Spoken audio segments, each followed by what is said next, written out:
What is going on, everybody? It's Juggalo Gaming. I'm Jonathan80315, and welcome back to Gemcraft Frostborn Wrath Need to Know Series Intermediate. In the last video, we went over the basic information of the game. However, in this one, this is the intermediate video. This one, we already did the more advanced hotkeys than at the very end of the last one, just to kind of cut more out of intermediate because it was a long video the first time I did this video. Now it's hopefully going to be a little bit shorter because we have a lot to go through. Starting off with skills. Alright.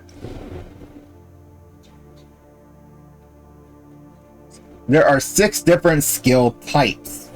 You have your Wraith skills, which are the ones in the corners here. The 4 corners, all Wraith skills. You have your focus skills, which is the first 4 up here. You have your component skills, which are your gem components. You have your strike spells, and you have your enhancement spells, and you also have construction skills down here at the bottom 4. Alright, the first Wraith skill we are going to go over is Mana Stream. Every skill has 2 effects. One goes up every level. The other one goes up every 5 levels. So, Mana Stream's main effect is you get more mana per monster kill. Its secondary effect lowers the mana pool milestones. That way you can level up your mana pool faster. The next skill we're going to go over is Orb of Presence. This primary skill is a banishment cost reduction. So it is one of the few ways. So there's 3 ways to reduce banishment costs. This is one of the few ways to reduce it, and it's by a skill. The rest you can do in game. It also, as its secondary, puts orblets around the orb. Fusion is the next one. This decreases the first gem cost and also decreases your gem combination cost, making it cheaper to buy gems. The next fusion skill is True Colors. This increases the damage and special multiplier for pure gems, and as it's the second effect, wow, I feel like I stretched that out. And as its second effect, it increases the damage and special multiplier for dual, triple, and quad gems. Keep that in mind, it's only dual, triple, and quad, so you have 5 gem types combined into one gem. This will not affect it. Alright, the next one is Resonance up here. Its primary skill is gem damage, and its secondary skill is the gem range, attack range. The last skill in the top row here, which is it's the second Wraith skill we're covering, is the Demolition skill, and this increases gem bomb range and damage spread. Its secondary skill increases the gem loss damage and how long they live and their attack range. This also increases the amount of demolitions that you have available. The next series of components or skills we're doing is the component skills. All of these pretty much have the same effect, all of them as they go up. Its primary is a higher component power of that particular component. So crit is a higher crit hit component, mana is a higher mana level component, so on and so forth down the line. At level, or its second effect gains an additional bonus to its component power for grade 7 and higher. So once you hit grade 7, it's no longer, for where my current stats are on it, it's say 900 normally. Once I hit grade 7, that's an extra 180% on top of that. So grade 7 is extremely higher at that point. Alright, and going through the rest of these is pretty much pointless because they all do the exact same thing, just with their component. So slowing is, of course, slowing effect, poison's poison effect, armor effect, bleed effect, and mana's the mana leech effect. The next set of spells we're handling here, or skills, I should say, which are the spells, are the strike spells. These have basically the same thing as the components. They all do kind of the same thing. They reduce the recharge time for their respective spell, and they increase the range of their spell. The enhancement spells get a little bit different, but basically do the same thing. They reduce the recharge time for bolt, beam, and barrage, but its second increases the amount of shots for bolt. It increases the beam duration for beam, and increases the amount of barrage shells per shot in barrage. The next race skill we're doing is Fury. Its primary effect increases the XP from monsters in enraged waves. Its secondary effect decreases the enraging monster's hit points and armor penalty. Next, we have some construction skills coming up. The first one here is Amplifiers, which increases the range and firing speed ratio as the primary effect, and its secondary effect is more useful, where it increases the damage and special effect ratio. The next skill is Pylons, which simply increases the range of the pylons and increases the pylon shot damage as its secondary. Lanterns are next, and it's kind of the same thing. Increases the firing speed, but also increases the number of targets it can hit per lantern shot. Basically, you're going to want points into lantern late game, and you're going to want to use lanterns over traps for slowing and bleed in particular. Alright, traps. Traps are one of the more important skills that you have here. For a construction skill, its primary increases the special multiplier for gems in traps. So, where mana is at 1200 component power, and then an extra 240 on top of that for grade 7 and higher, this increases that special multiplier by 1500%, increasing it even more. And its secondary effect is the trap firing speed. And the last skill we have here is Seeker Sense. This increases the amount of shadow cores that can be found when killing special monsters or any monster in that vein. It also increases the XP gain from monster kills. Okay. Next, we're going to go over Talismans.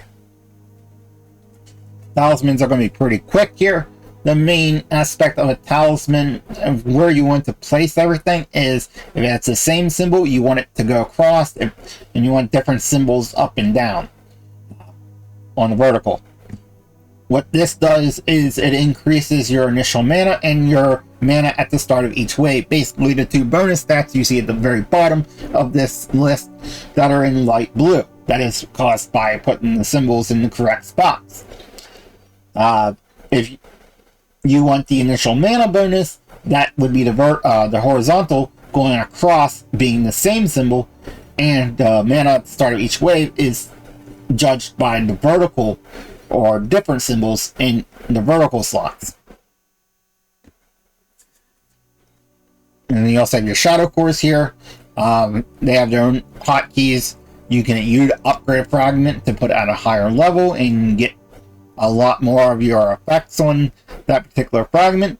You can change the shape as long as you have the shape in your shape collection by using the arrow keys. You can add shapes to your collection if you're still missing some by hitting C, and you can destroy fragments by hitting X. You can view your shape collection here at the bottom right.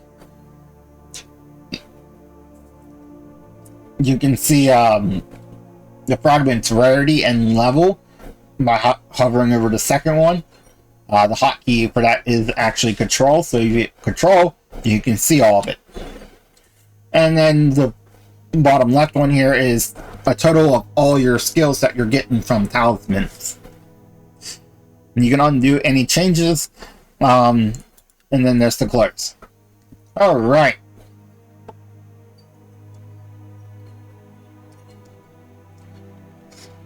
Let's see here. Let's go with battle traits next. So we're going to go into a map here. Actually, not this map, because I'm going to want to show something. So we're going to go down here to A1. Alright. When you first load up a map, depending on how many battle traits you have by getting them from wizard stashes, these are your battle traits. These you can increase to increase the XP multiplier. As you can see, that goes up, and it also increases the rarity drop range.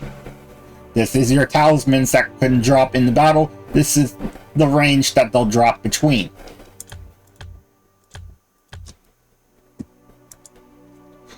Alright. You also have down here at the bottom, the back to leave. You can reset your battle traits back to 0. You can set your XP record for that particular level, and you can just max everything out if you really want to. And then there's start battle. At the top, we already talked about this. You have journey mode, endurance, and trial. Trials can sometimes have modifiers, like this one here. If I do a trial, it will have 12 in the thick air.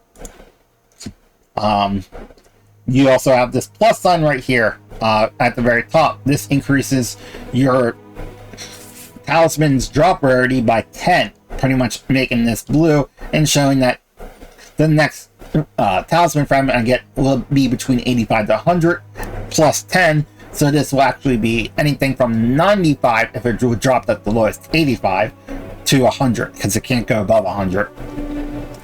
And you can do that by simply clicking on the plus sign. However, this uses shadow cores. I can see my shadow cores go down.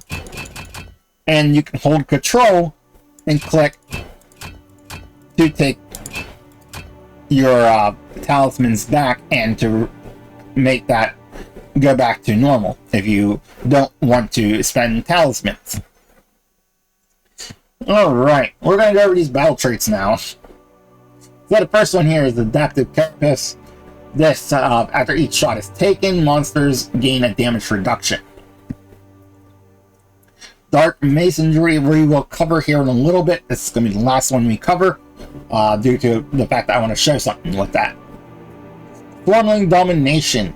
Swarmlings and Giant Domination are basically the same thing, it's that one involves Swarmlings, one involves Giants.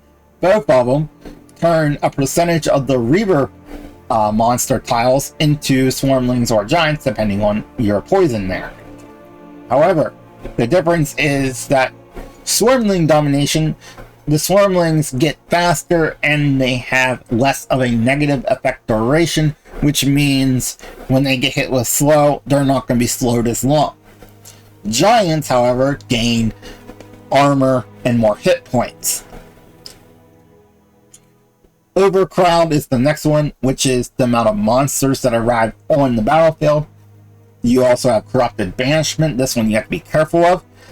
When monsters banish, they reset. And when they reset, if they get banished again, if it's the exact same monster, that banishment cost increases.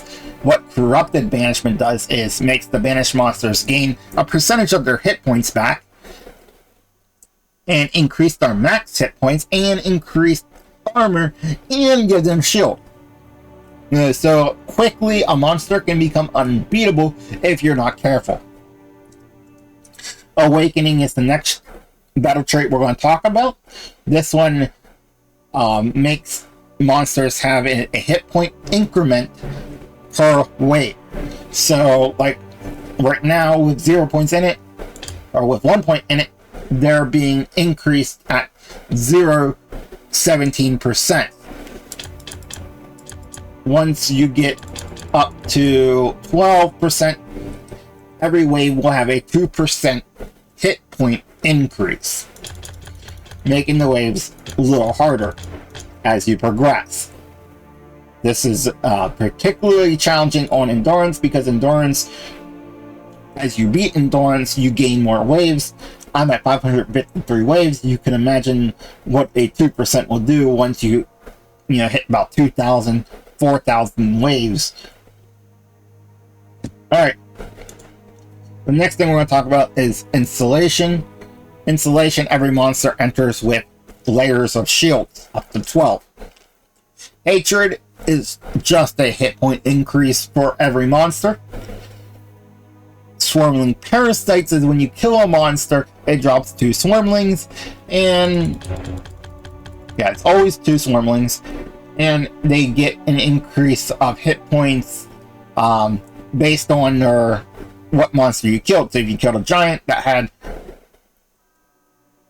E to 12 hit points, they get 360% more hit points than that.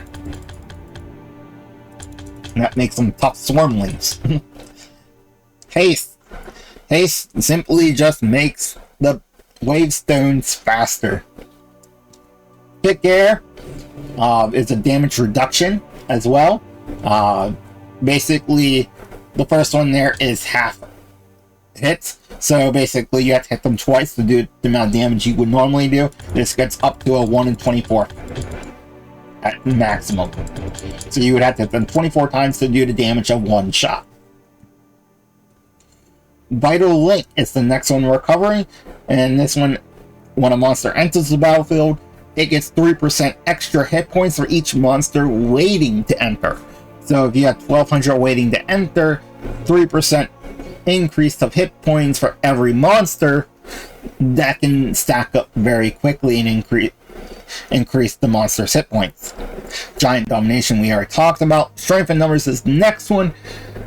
Each monster on the battlefield gives every monster 48 extra non-destructible armor level. This is not a bad trait because traps ignore armor and also poison ignores armor, which I will get to in a minute with that. Alright, and then you have Ritual. Ritual lures powerful creatures to the battlefield. This will lure everything from an apparition up to a spire. It will lure... The exact things it can lure would be apparitions, shadows, spectras. Already said spires. Wizard hunters. I feel like I'm missing one. Shadows, spectras. Race. I was missing race. Anyways, that lures all them. It cannot, however, lure a wall breaker, a swarm queen, or any unique monster that is on just certain maps. Alright, and I have to come back to Dark Masonry. Dark Masonry has a very interesting title to it. Basically, barricades, monster nests, beacons, and watchtowers have more hit points and armor. And at the start of every 10 waves, you get a certain amount of beacons that appear. Now, on maps like W1, which only has like 6 waves, you can max this out and you don't have to worry about it. But there's also a few more maps that you can max it out and really not worry about it. A1 is one of them. This is why I love using A1 as a talisman farm. But go on A1, and if I go into the battle here, you'll see what I mean. The beacons have to follow a rule. This rule is they have to spawn on buildable land, but cannot be on the monster path. Now, all this gray is non-buildable. I can't build anything on this. But the rest of this is actually monster path. A monster could go anywhere on this path. Meaning, there are no buildable off-path areas. So, beacons, which are supposed to spawn every 10 waves, as you've seen me have that on, cannot. So, I can run this as much as I want, and you will not see a single beacon. Look at all these arrays, you got the arrays, apparitions, so on and so forth. Alright? Obviously, beacons should have spawned, they did not, because they have to be on non-path buildable land. Okay. Now we're going to go over some more advanced stuff with the with the gems that I didn't go over last time. Every gem has its own special effect. Of course, crit increases your critical damage. This has an 8% to do 17.1 extra damage. Mana can drain mana from the monsters it hits. Bleed adds a bleeding effect to the monster, which allows them to take more damage. You can read it right there. It says, makes targets suffer amplified damage from all sources. Armor reduces the armor of every monster that it hits or that runs over that trap. Poison we'll get back to, because that's actually why I wanted to wait on it. And also slows enemies down. Poison's effect is pretty unique. If you read it, it deals additional poison damage over time that ignores armor and shield. This means that 214 out of 306, that it still has to go through armor and shields and everything. However, that additional poison damage over time, that green stat right there, the 103 poison damage, that ignores all armor and shield. Which means if I put this in a tower, that 103 damage when it hits one of these monsters, it's going to go directly to their hit points. It don't matter how much armor they have, how much shields they have, that hits their hit points. Which makes poisons pretty good for early game. Because it can ignore armor in general. Traps, of course, ignore armor no matter what gem you put in them. But I wanted to go over poison because that is a very special effect it has. It is one of the only gems that you can throw in a tower that can hit through armor and shields. However, if you are playing endgame, as you know, you're going to want them to go through a mana farm. You're going to want them to spot the mana farm so you can leech as much mana off of them. And you're going to want to kill them at a kill area. Now, if you're killing from a trap, traps ignore armor, so you don't have to reduce their armor. However, you're still going to want to add bleed. If you're killing from a tower, you need to reduce their armor first. Or just do enough, damage that their armor doesn't matter, but for the most part, you're going to want to get rid of their armor. And that about covers the gems more in a more advanced setting.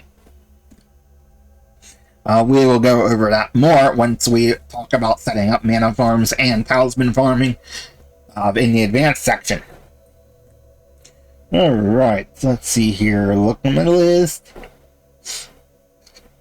Alright, so I would count yellow and green as kill gems. These are both good gems to use for killing enemies.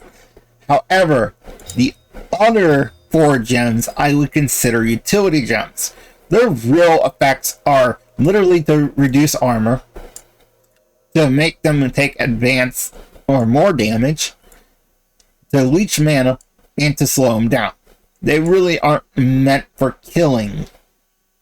But every gem that you have has pull-bound and bloodbound. If you know what they are, as you can see here, down here at the bottom, let's go from the top. You have your damage, your range, and your shots per second. The next thing is the mana pool damage multiplier. This is the pull-bound effect. This is a damage multiplier based on the level of your mana pool. The one below that is your hit count damage multiplier. This is, as you can see right below under hits and kills, you can see the damage increases at 10 hits for this gem. So every 10 hits, well, at least for the first 10 hits, it's going to go up a little bit of damage. That is bloodbound. Bloodbound was in the previous games, as when it hits more, it slowly does more damage. Pullbound is based on your mana pool. But every gem has mana and pullbound in it. So just because mana and pullbound ain't in the game, don't mean they're actually not in the game. Because every gem is a mana and pullbound gem. Alright. Now that that's over with, we can talk about achievements a little bit. This is going to be... I'm trying to think if there's anything else I need to show on this map. No, I think that's about it. Okay, return to map. Okay, the next thing we're talking about is achievements. Achievements give you 1 skill point, or can give you 1 to, I think 3 is the most. Some of these will give you like multiple skill points, but every achievement gives you skill points. Once you have 300 achievements unlocked, you can reset it for a one-time 240 extra skill points, and then start getting your achievements back again. There are a lot of achievements in this game. In fact, I got 616 unlocked. I'm only missing 20. So, I'm almost completely done with all these achievements for this profile. Now, if you go at the very bottom, you'll see one called, I already clicked on it, Hidden Mod Key. And yes, that's normally at the very bottom, Hidden Mod Key. Alright, these are the achievements that you're going to want to definitely get, because these will give you the keys to get the in-game mods, which we will go over in the advanced section. Okay. So now we're going to talk about a little bit about the enemy types themselves. Your most standard enemies are your swarmlings, which are a lot of swarmlings. Like, they just have mass numbers, and they're really fast, but they're really weak. Then you have reavers, which are your standard enemies. They move at a slower pace than swarmlings, but they're still pretty quick, and they're at the kind of normal health range. Then you have giants, which are the big, slow, tanky monsters, which are your 3 standard enemy types. They can also become possessed. Possessed enemies, in fact, let me just show you. I'll go into endurance real quick here. I'm sure I'll have one pretty quickly here. I'm just going to send a bunch of waves until I see one. Okay, so first off, you'll see these links. These two are linked together, which means once 20 hits the end, 20 and 21 are going to go.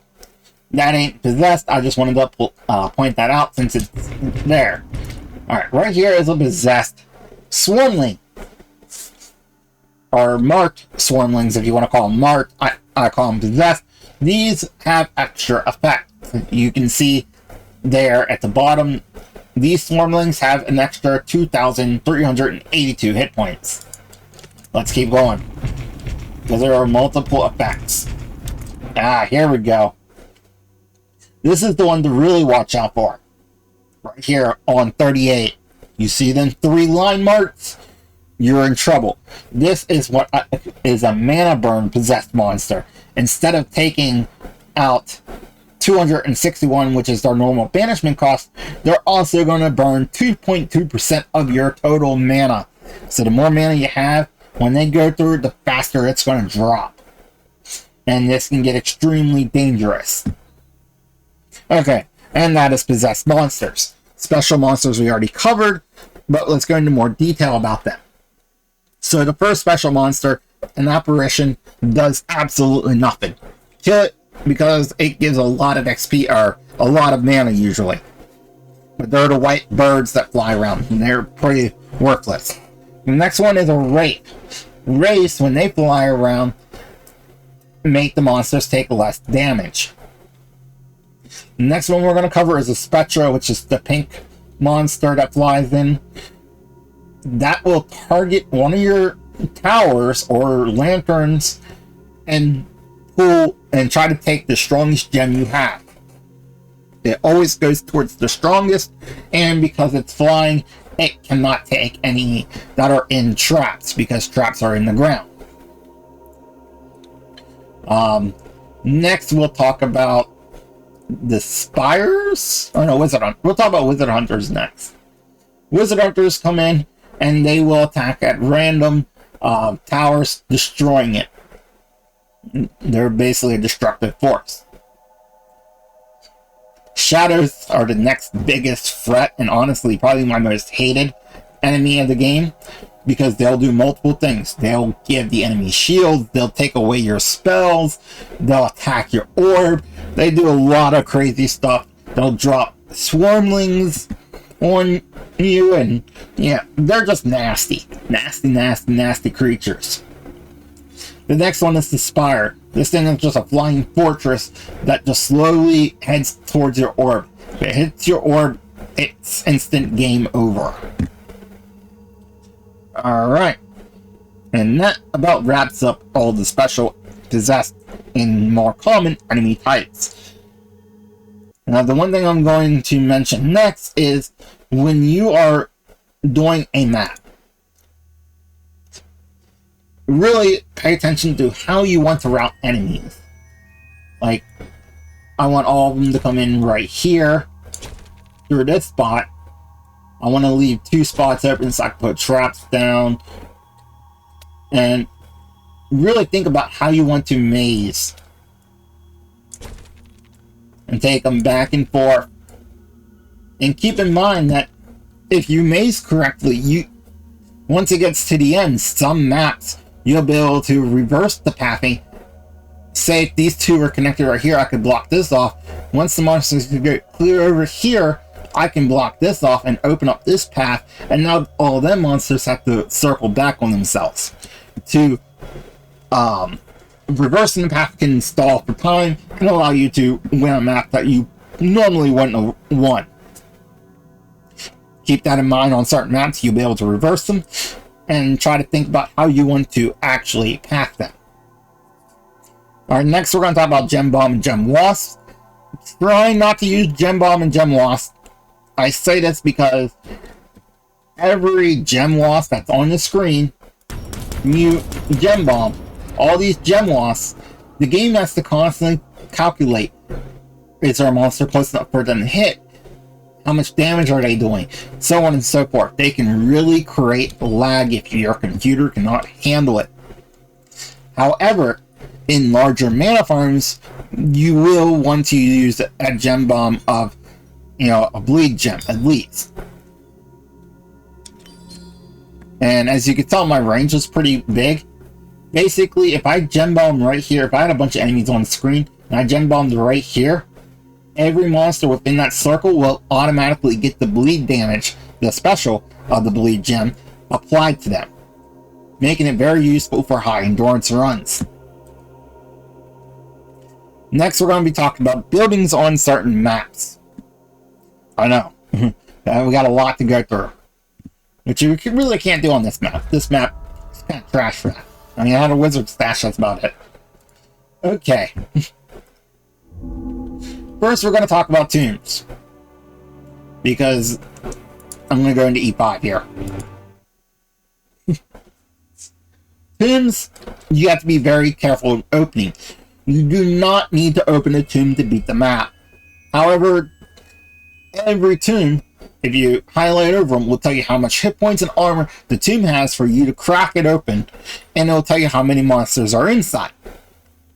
Keep that in mind. That's not the hit points and armor of the monsters inside. That's just how much hit points and armor the tomb itself has. Be careful. These have massive amounts of monsters that you're going to have to handle, and it can get out of hand very quickly. Alright. I just wanted to make that clear. The next thing we're going to talk about is monster nests. Monster nests are on multiple different levels here. Yeah, we'll go with Q4 here. Monster nests are kind of interesting. This is a monster nest. Basically, enemies can spawn from a monster nest, but it's not any amount of enemies. It is shared with all the entrance points of the map. It is, Wave 1 has 37 Reavers. 10 of them might enter here, 10 might enter here, the rest of them will enter here. It is split between every opening on the map. So if you get rid of this, yes, now they can only spawn here and here for this map. but it's not going to really do too much. It's not like you destroy this, you have less monsters. It's a finite point of monsters that are entering per wave.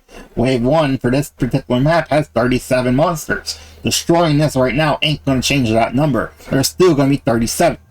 They just can only spawn from here and here now. Okay, next thing is destroyable buildings.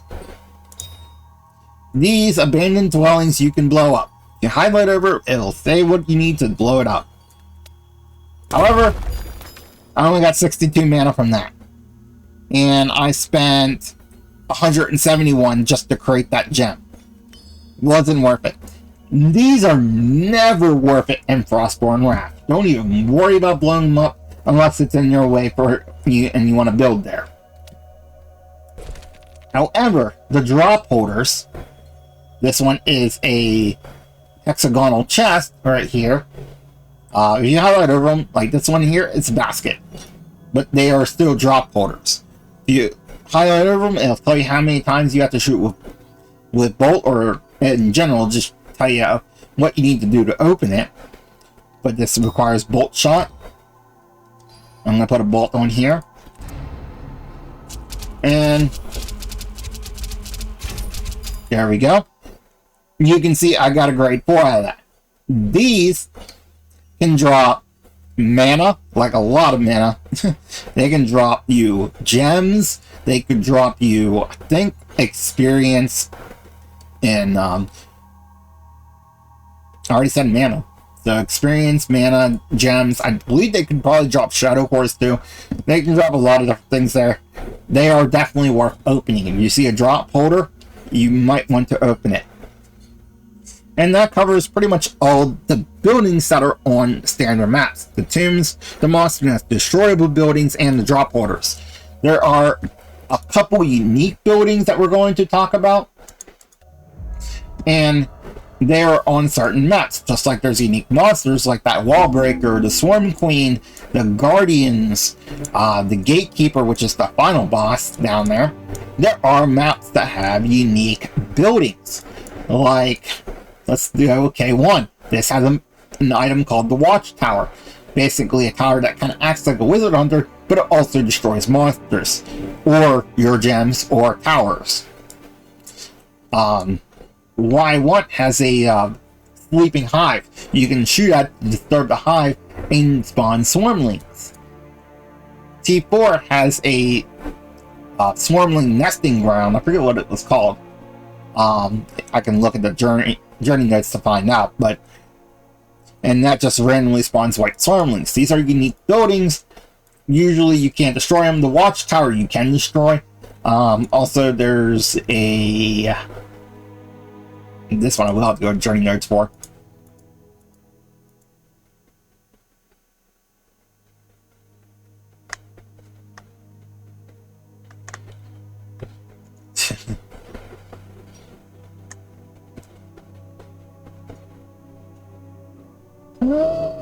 I thought it was in here, but maybe not.